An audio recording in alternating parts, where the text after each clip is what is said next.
New Jersey could flip red in the first time in over a decade. Today, I speak to Republican nominee Jack Ciattarelli about his race, about what he's running on, about taxes, schools, safety, his plan to win. He's no stranger to politics. In the last election against Phil Murphy, for Phil Murphy's re-election campaign, Ciattarelli lost by only 3 points in a state, when I'm looking at the numbers here, where there are only 25.3% of the registered voters are Republican, 38% are Democrats, 35% are unaffiliated. Trump lost in 2020 there by almost 16 points, by 15.9% to Joe Biden. Trump did much better in 24, where he got 46% to Kamala Harris's 51%. And now Mickey Sherrill, the Democratic Congresswoman who is the nominee for governor, is up in most polls by 8 or 9 points. Election is in November. There's a lot of excitement in the Republican Party about this race and the race in Virginia. Those are the two governors' races that are up this year. Next year, believe it or not, there are 36 states where the governor's race is up for grabs. Just so people understand, for those of you that don't follow state politics so closely, today there's 27 Republican governors and 23 Democratic governors. The state makeup, meaning the way that voters vote for state office, is not always reflective of how they vote for federal office. There's a lot more give in state politics. People have seen that during COVID and in recent years, how important local government is to your daily lives. There's different issues generally for state government, but the issues that really impact you, whether it's school choice, public safety, taxes on the local level for states, not states like Florida, where there is no state income tax, but in other places where there are property taxes. These are all issues that impact your life.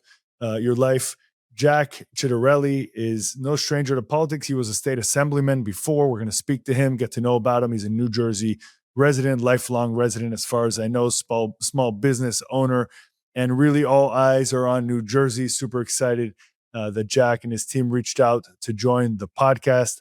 Welcome to Standpoint, and I'm Gabe Groisman.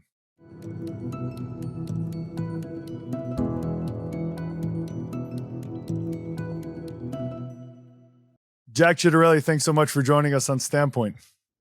Great to be with you, Gabe. Thank you for the opportunity. Jack, it's been great speaking to you the last couple of days, getting to know a little bit about you. I've been watching your race from afar down here in South Florida. I feel like it's an extension of New York and New Jersey sometimes, especially since COVID. Before we dive into the race, Jack, why don't you give us a little bit of your background? I know you were a state assemblyman for a while, but just, who are you and what brought you to run for governor now twice?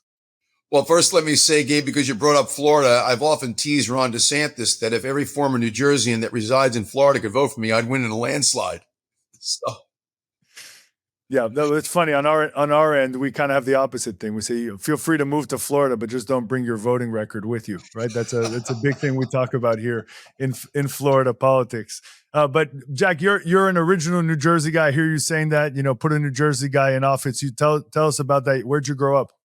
Yeah, my grandparents immigrated to a little Italian enclave in Somerset County known as Raritan Borough, only because somebody from their village in Italy, Valentano, had preceded them there. I don't know the reasons why. My mom was from Brooklyn, but no, the Ciattarellis have been here for 100 years, Gabe. And my grandfather worked his way up from the labor class to be a very successful independent contractor. My parents were very successful restaurant bar owners. And I followed in their footsteps. I'm an MBA CPA out of Seton Hall University. I didn't even leave New Jersey to go to college, and ended up in the medical publishing industry. I won't bore you on how that happened, but I'm sure glad it did. It was very good to me, and I enjoyed the industry very much. But 3 generations of Ciattarellis have all achieved their American dream right here in New Jersey. And when people ask me why you're running for governor, it's very easy. I want today's New Jerseyans and future generations to feel confident they too can achieve their American dream right here in New Jersey. And I think one of the things that differentiates me from my opponent the most, she's not from New Jersey. Oh, where's she from? She's from Virginia. And so, we saw this with John Corzine, who came here from Illinois to try to use New Jersey as a stepping stone. And he really was not an effective governor. Nice guy, but not an effective governor. Phil Murphy came here from Massachusetts. He had presidential ambitions and saw this as his way to jump into that. But it hasn't really worked out all that well. And he's shown a real lack of understanding of New Jersey in a number of different ways. And I see the same thing with my opponent. She hasn't been here all that long, but as soon as she got here, she ran for Congress and really hasn't been all that effective there. But I just see her trying to use New Jersey as a launch pad for a vice presidential or presidential run. Yeah, so this year there's two governor's races. I work in politics and government, so I follow this stuff closely. I went through this a little bit in the intro. Just Virginia and New Jersey are up. The governor's races are up this year with 36 races next year. When people think of New Jersey, they don't necessarily think Republican, right? I mean, other than Chris Christie, which conjures up all types of commentary. But that was over a decade ago, if I'm not mistaken, right? So people think New Jersey, New York, Northeast, it's a Democrat state. And when you look at the voter breakdown, it is majority Democrat, but there's 35%, if I'm not mistaken, unaffiliated, but only 25% Republican. But you came within 3 points last time of defeating the then governor, or unseating the governor, Phil Murphy. Tell me, what do you see as far as there a wave for Republicans? What's the opportunity, sort of broadly speaking? And then we'll go down a little bit to your policies. Whenever people refer to New Jersey as deep blue state, then you haven't, and I'm grateful for that, because we're not, particularly when it comes to gubernatorial elections. Republicans have won 6 of the last 11 governor races in New Jersey over the last 40 plus years. So that alone says we're not a deep blue state, but the other majority party in the state are the 2.6 million unaffiliated independent voters who lean right. They're socially moderate, they're fiscally conservative, and we really see them leaning towards Jack Ciattarelli this time around. When people ask me, what's different this time compared to 21 in that very, very close race? Number one, I'm not dealing with a pandemic this time around, Gabe. It wasn't easy running for governor during a shelter-in-place order. I really believe if we had another month of a free and open community post-pandemic, we would have won that race. I'm not running against an incumbent this time around. There's a lot less indifference. I mean, Trump's performance in New Jersey from 20 to 24 improved by more than 10 points. I think it was the largest swing of the 50 states. No, he didn't win, but more than a 10-point swing says something.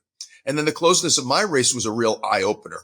And so, but also, since I ran for governor in 21, believe it or not, today, compared to 21, there's 100,000 fewer registered Democrats and 200,000 more registered Republicans. That's a pretty big deal. And I think it's affirmation that we're right when it comes to the issues that we're talking about every day. Yeah, I think another big issue that's going to be at play for everybody, that's raising the stakes for all the governor's races in the next couple of years, is how much people, the regular voters who are not entrenched in politics, how much they've realized the importance of local government, of state government in their lives. And you're in New Jersey, you're following this more closely than we are here in South Florida, although we're pretty close to it. Mamdani has the big lead, a socialist Democrat, running for mayor of New York City. All the numbers look good for him. It looks bad for all of New York and frankly for the rest of the country, in my opinion. But what impact does the Mamdani race have on your race in New Jersey? Well, it has impact in this way. I mean, she's endorsed him, and he returned the favor 2 weeks ago and endorsed her. And I've called on her to reject that endorsement.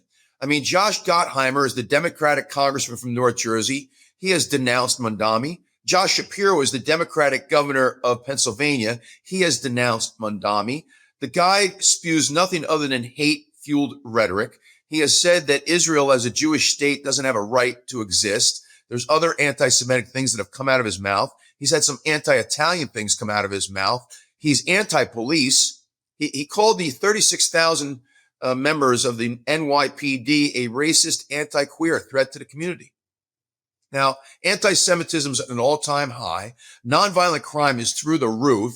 We need our law enforcement professionals to know that political leadership has their back, so they go out there and keep our community safe each and every day. We're not seeing that from Mamdani. So listen, I hope he doesn't win. But if by chance he does, we're going to roll out the welcome mat here in New Jersey, for Jews, for anyone else that is fearful of this guy's leadership, and also for businesses. He's anti-business. Yeah, you mentioned anti-Semitism. Obviously, this is I'm a Orthodox Jew. This gets promoted our podcast on JNS, on other platforms as well, the Jewish News Syndicate. So lots of people in the Jewish community watch this. I'll tap into that just for a moment. Of course, Jews care about all the issues that everyone else care about as well. But when you're talking about anti-Semitism, which is at an all-time high in our country and continues exploding, And you look at Mamdani, you look at what's happening in New York City, but really what's happening all over the country and honestly all over the world, and something we talk about a lot on the podcast.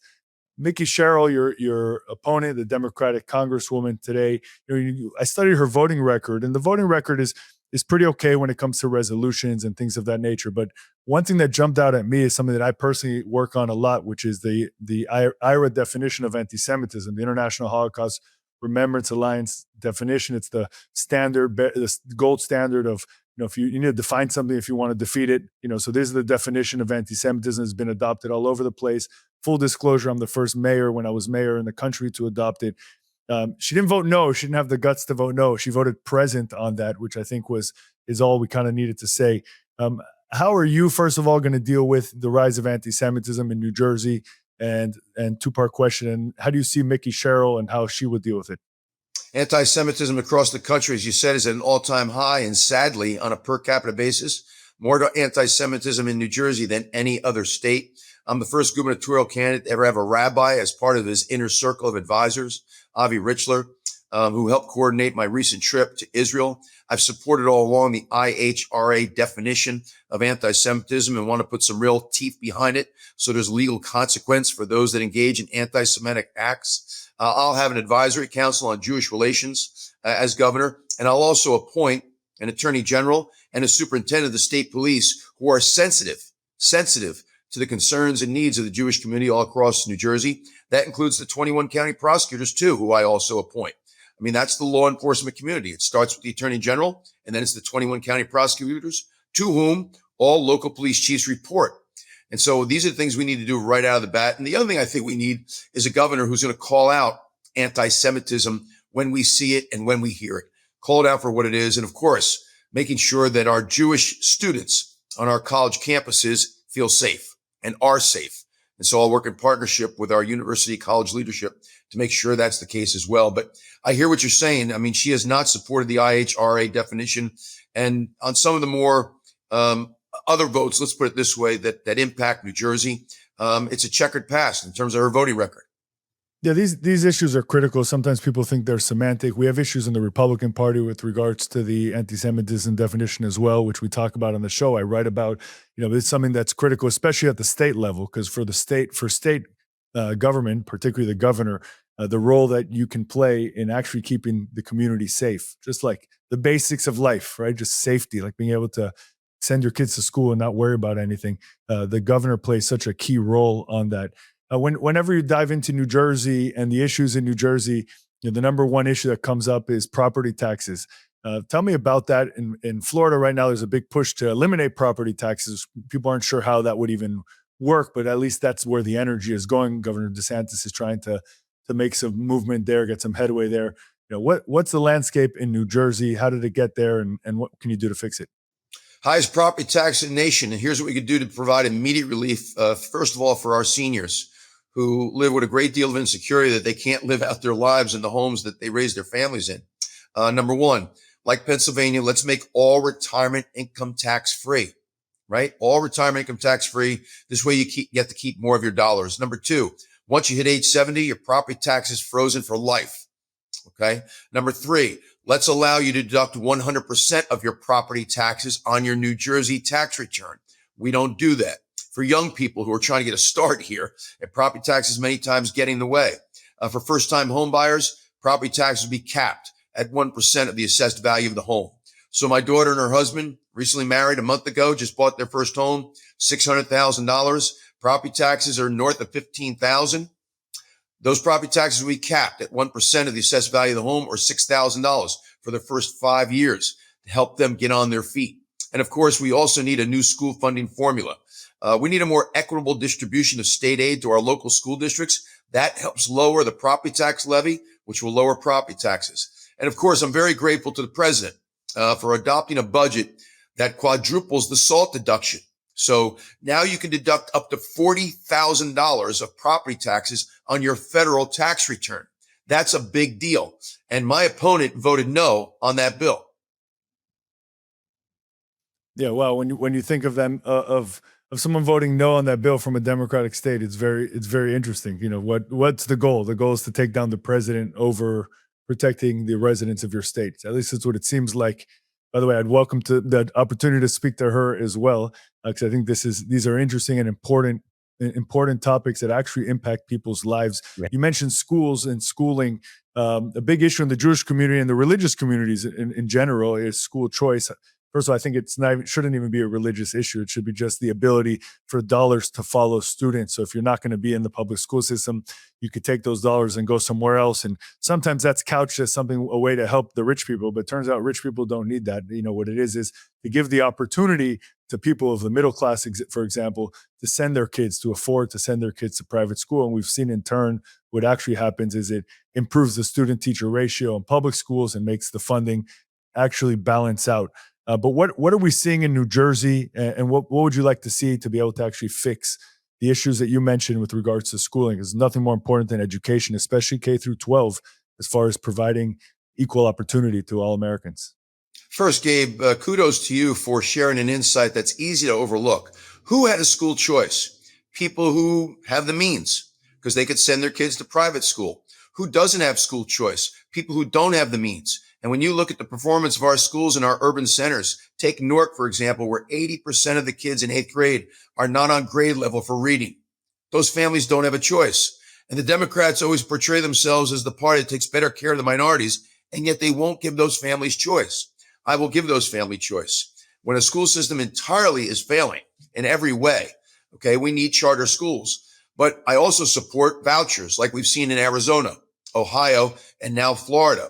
And also, I support what the president's budget has starting in 2027, a very significant tax credit for those who send their kids to private school. Again, knowing New Jersey and knowing how many people send their children to private school, including those in the Jewish community, my opponent voted no on that bill.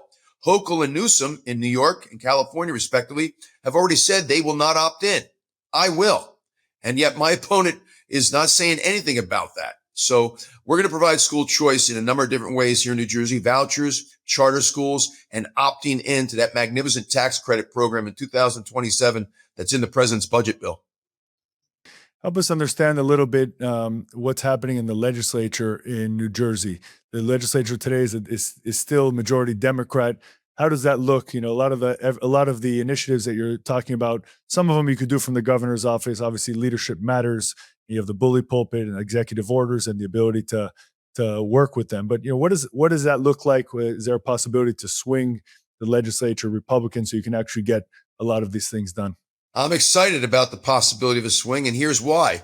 Back in 2021, and I shared all the challenges that made the 21 race very, very challenging. I flipped 8 seats in the state legislature with the wind in our face. And despite those challenges, it was the most successful night in 34 years for the Republican Party. And in 2023, without me at the top of the ballot, we gave all those seats right back. But I'm telling you, this time around, we've got some wind at our back. And there's a number of issues going on around the state, including people's monthly electric bill, which is all on the Murphy administration with the support of my opponent. People are angry, Gabe. And I'm telling you, with this wind at our back, I can flip at least 13 seats. And when we do that, we'll have something we haven't had in 25 years in New Jersey, a Republican majority in our state legislature. And Jack, is that election in November as well? It is November 4th. The 80 seats in the legislature on the ballot, and I campaign in all 40 legislative districts. And I'm telling you, we could pick up at least 13 seats. Wow. For those people that are thinking about moving to New Jersey, tell us about this electric bill issue. You've been all over national news talking about it. New Jersey looks like they're buying their energy from West Virginia and other states, which is interesting in the first place. How did New Jersey get there, and how can you fix it? So when Phil Murphy took office in 2018, we were an electricity exporter. We produced more electricity than we needed. He shut down 6 different electricity generation plants, didn't expand nuclear. We've got 3 nuclear power plants that provide 40% of our electricity, 0 carbon emissions, didn't accelerate solar. He bet it all on wind. And again, this comes with having somebody who doesn't understand New Jersey. The Jersey Shore, Gabe, I got to tell you, is kind of sacrosanct here in New Jersey. Nobody wanted those wind farms, especially when whales started washing up on the beach because of what we believe was all the sonar mapping that was going on to lay out the wind farms. So anyway, 7.5 years later, there's not a single wind turbine that's producing electricity, 6 fewer electricity generation plants, And now we have to import our electricity through these exchanges that get it from exporters like Pennsylvania and Virginia. And so here we are, everybody paying through the nose, whether you're a homeowner, a tenant, a business owner. The bills have gone through the roof. And my opponent, very, very irresponsibly, is lying when she's trying to blame it on President Trump. This has everything to do with the Biden, Murphy, and Mikey Sherrill agenda on wind, which was never going to meet our energy needs. And it's also very, very expensive. Natural gas is a very rational transition to the future, and I'll leverage it to get those plants back open and make New Jersey an electricity exporter again. It's an incredibly important issue. Again, these local issues that really impact your life, right? Like you can go on the streets and argue about foreign policy and all these different issues, which are critically important to me as well. But being able to pay your electric bill every month is pretty important to everybody here in America. It's an important issue. I got to tell you, just a side note, Jack, and hopefully soon I'll call you governor, but I spent a weekend in Deal, New Jersey over the summer with the Syrian Jews. They allowed this Russian, Argentinian, Jewish guy to spend the weekend with them. First of all, what a beautiful, classic American town. I mean, overrun by Syrian Jews, but it's a beautiful community, beautiful, beautiful people, very connected. I saw you were out there on some campaign event. Tell me about that area of New Jersey and just sort of what you see there as far as the communities coming together. It's one of a great many magnificent Jersey Shore communities, and we do know it has a large Syrian Jewish population, and they have been so very generous in support of me personally and my candidacy, and I'm grateful. But we love our Jersey Shore, and Phil Murphy just couldn't understand the pushback on the wind farms. Nobody wants those wind farms off our Jersey Shore, not just because it's not a reliable energy source and a very, very, very expensive one, but because, again, our Jersey Shore is sacrosanct. But Deal's a very special place. But my very special place is Surf City on Long Beach Island. We've been there for 25 years. But anybody who has a home at Jersey Shore will tell you their town is the best. And that's okay by me. Yeah, I'll tell you, I was surprised as a Miami Beach guy. I've been here my whole life. You know, I traveled for school and such for 8 or 9 years. But, you know, most of the time I was here. Getting out to Jersey Shore, I didn't know what to expect. I was just going to visit some friends. And just Saturday night, people take their bicycles to a classic ice cream shop. It's like 1950s America again, just sort of beautiful Americana. And then obviously from a Jewish perspective, it's beautiful because it's just classic American town on the Northeast on the beach, full of Orthodox Syrian Jews. I mean, it's just for me what America is all about. So I really, really I was very surprised at some happenstance took me there for the weekend for Shabbat, and I was just blown away.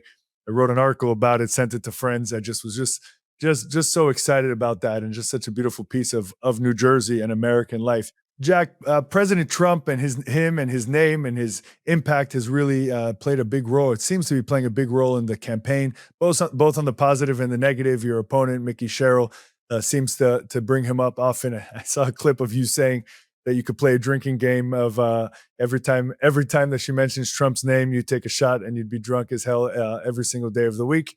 So, you know, the Trump's impact on a race can go both ways depending on where you are in the country. Tell us, Jack, what's the role of President Trump in this campaign? What's your relationship with the president, and how do you see that helping or hurting in New Jersey? I'm thankful for his endorsement. I'm thankful for his involvement. I'm also very thankful for what he's done for New Jersey since getting sworn back in. I mean, he's put a temporary halt on the wind farms off the Jersey Shore. I'll make that permanent. We already talked about the fact that he quadrupled the SALT deduction in his most recent federal budget. We're very thankful for that here in New Jersey. The other thing he's doing, and this is important for North Jersey people, he's beating up on the New York Democrats over that congestion pricing plan, that they're going to fix their subway system on the backs of the New Jerseyans that go into New York City. I think it's an egregious money grab. And so just spoke with him the other day, and the White House is offering assistance in any way that we see fit, that we think can be helpful to the campaign. I think it's a really flawed strategy, Gabe, on her part to be so negative throughout the whole campaign about the president. By the way, he's polling just as well as Phil Murphy in New Jersey right now. And in 2024 here in New Jersey, no, he didn't win. It was a hell of a lot closer than it was in 2020, but he got 500,000 more votes than Phil Murphy did in my race against Murphy in 21. Wow. Yeah, I have the numbers written here because it was really telling to me. We're talking about waves and the direction that a state is going, you know, even though it's only 25.3% registered Republicans, 35% unaffiliated, 38% Democrats. In 21, you got 48% of the vote to Phil Murphy's 51% of the vote. And in 24, Trump got 46% of the vote. But compare that, you mentioned this earlier, Biden won in 20 by almost 16 points, by 15.9%. I mean, just that's a huge jump. I think the wave, what's happening in New York with Mamdani, whether he wins it or not, the threat of that is something that's making people pay attention. Jack, any closing words before I close? I just like to remind people, as we did in the very beginning, we've been here for 100 years, and we know what it's all about here in New Jersey as business owners, but also someone who's had the opportunity and privilege to serve at every level of government, term limiting myself each and every time. It's another thing my opponent is lying about me. I've always term limited myself and didn't even take the salary or the benefits some of the time. So, and I'm not using this, Gabe, as a stepping stone to get to Washington. Governors on both sides of the aisle for the past 40 years in New Jersey have used the governorship to try to get to Washington. This is my final destination. I've got one ambition, to fix New Jersey. When it's all over, I'm going to the beach in Surf City. So people can depend on me to not lose my focus nor be owned by this special interest. That's another thing that differentiates me from my opponent. Well, Jack Ciattarelli, thanks so much for joining. For the listeners and viewers, everybody knows my political leanings. I don't hide that at all, nor should I. So this is an important race for everyone in the country to look at and see what's going to happen. I think that's why so much money is pouring into the race on both sides. Frankly, I think looking over the river, what's happening in New York, what's being threatened to happen in New York, makes this even all the more important. Of course, still, I'd love to speak to Mickey Sherrill. I'm going to reach out to her and her team so people can see the difference, understand, what are the issues, and people can make their choice. Because it turns out, Jack, that if we give people the information and we just give them a fair look at where they do, at what's out there and what are the facts that are out there, they'll make the right choice most of the time. I think that'll be the case here. So Jack Ciattarelli, thanks so much for joining. I wish you a lot of luck. I see the pictures of your 4 beautiful kids over your shoulders.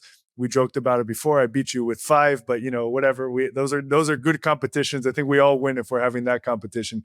Hey, our children are our legacy, and we're both very blessed. Absolutely. Everyone, thanks so much for listening. Make sure to like, subscribe, follow, and do all the great things you do to support podcasts like mine. And we'll see you next time. Okay, thank you. Thanks, Jack.